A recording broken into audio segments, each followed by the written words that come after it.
La ville d'Ouvira pleure ses morts, une vingtaine de personnes retrouvées mortes, des maisons inondées, des familles sans abri, voilà ce qui reste. Après le passage d'une pluie diluvienne, dans cette ville située au sud de la ville de Bukavu, les communes de Kalundu, Mulongwe ou encore celle de Kavimvira restent les plus touchées par cette catastrophe car les eaux ont charrié tout sur leur passage. Sitôt informé, le gouverneur du Sud Kivu, Théo Ngwabidje-Kasi, a dépêché une délégation composée des membres de son gouvernement et des élus de ces territoires pour évaluer les dégâts. Théo Ngwabidje-Kasi a aussi présidé une réunion avec le représentant des agences humanitaires et il faut dire que les échanges entre les deux parties ont tourné autour de cette catastrophe dont l'autorité provinciale a livré le bilan provisoire. Les premières informations fournies par les autorités locales, la zone de santé d'Ouvira et les partenaires humanitaires font état d'un bilan provisoire de 24 morts. Plus de 3500 maisons détruites par ces inondations.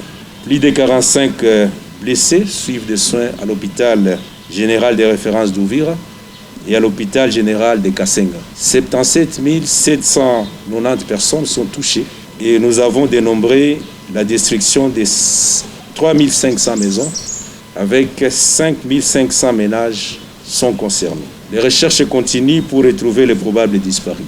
Cet événement malheureux vient s'ajouter à la désastreuse montée des eaux du lac Tanganyika qui affecte déjà presque tous les riverains. La route nationale numéro 5 est endommagée suite à la montée des eaux et des ponts sont coupés. Cette catastrophe intervient après celle de 2018 qui avait emporté les ponts Kawizi.